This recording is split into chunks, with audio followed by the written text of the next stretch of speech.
Here's a sign for an officer's position in the SCA, not just the East Kingdom, but in the whole of the SCA, that is particularly relevant to what we are doing.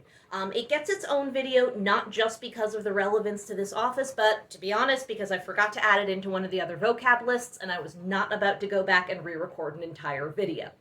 So we're going to talk about the office of the herald.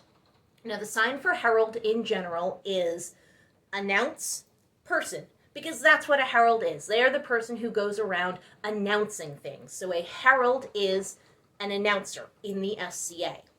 Now, if they are somebody like a field herald or a court herald or the vox for their majesties or a baroncy, because they are quite literally using their voices to do their jobs, they are a voice herald.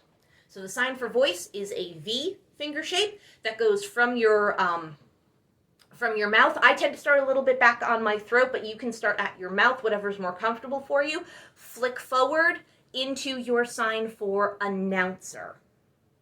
So that's a voice herald, because if they're using their voice, it is coming out of their mouth, which is why we make the sign for voice.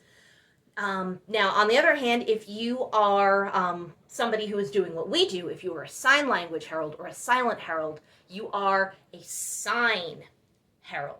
Now, the sign for sign language is, there's a couple different ways to do this. I learned to do it with my pointer fingers. You can also do it with full open palms, whatever you like, whatever's most comfortable for you, okay?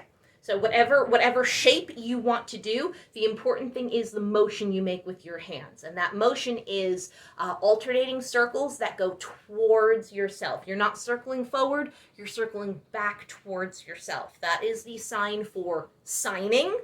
And then we take that and we go into our sign for announcer. All right, so we have our voice heralds and we have our sign heralds. There you go. There is the sign for the office of herald.